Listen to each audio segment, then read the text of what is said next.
bizleri kırmayıp da gelen o güzel misafirlerimizi konuk ederken bizi kırmayan bir başka isim daha var. Büşra Pide var efendim. Akşehir'in pide markasının en önde gelenlerinden. Hem bizi konuk ettiler hem de buraya gelen tüm konuklarımızı konuk ettiler.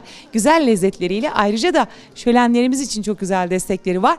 Biz de onlara bir merhaba demeden geçmek istemedik. Sizlerle birlikte bir merhaba diyelim istiyoruz. Bir tanışalım bakalım kendileriyle. Bir de pidemizin özelliklerini öğrenelim ki geldiğinizde bu lezzeti tatmak isterseniz küçücük bir faydamız olsun. Merhabalar efendim. Merhabalar Sevil Hanım, nasılsınız? Teşekkür ederim. Siz nasılsınız? Şükürler olsun. İyi, sizleri mekanımızda görmek bizi onurlandırıyor. Onur bize ait her şeyden önce. Çok çok teşekkür ederiz. Tüm katkılarınız ve katılımlarınız için. Kesinlikle biz de bir yörük olarak, bir de yörük çocuğu olarak siz değerli misafirlerimizi ağırlamaktan mutluluk duyuyoruz. Ve tamamen geleneksel olarak ağırlıyoruz. Kesinlikle Bu çok efendim, güzel. Kesinlikle efendim.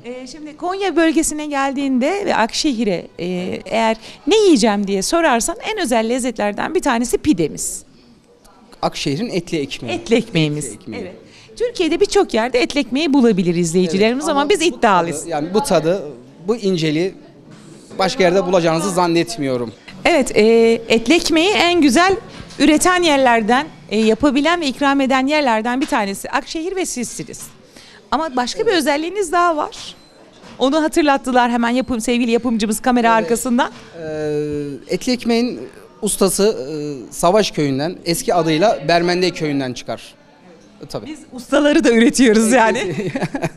Yok, herkes kendi dalında güzel yapıyorlar arkadaşlarımız. Oradan başlar. Peki sizde bu baba mesleği miydi yoksa sonradan mı Baba edildi? mesleği, baba mesleği. Oradan devam ediyor. Oradan devam ediyoruz işte. Böyle lezzetler çıkartıyoruz, incecik kağıt gibi pideler çıkartıyoruz. Gelen misafirlerimiz de siz gibi hepsi beğenerek gidiyor Allah'ın izniyle. Yiyen bir daha geliyor.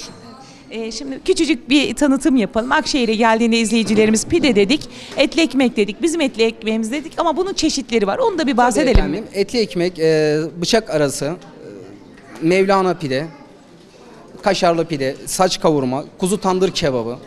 Bunlarla hizmet veriyoruz Akşehir'de. Farklı Büşra farklı. pide olarak bunlardan hizmet veriyoruz. Ve en büyük özelliği de odun ateşinde pişiyor. Ateşinde pişmesi tabii canım. Alnımızın teriyle pişiriyoruz biz bunu. Efendim, kesinlikle. Güzel lezzetleri bizimle ve konuklarımızla paylaştınız ve izleyicilerimizle paylaştığınız için. Bal şeker olsun diyoruz Çok efendim. teşekkürler. Kolay gelsin. Alnımızın teri bereketi olsun efendim. Büşra Pide'den hepinize selam olsun. Hoca Nasrettin'in memleketine, bilge insanın memleketine, Akşehir'e yolunuz düştüğünde arzu ederiz ki bir gün bu lezzeti de tadın ve tatmadan geçmeyin. Dünyanın merkezi Akşehir'den Büşra Pide kültür kervanını sunar.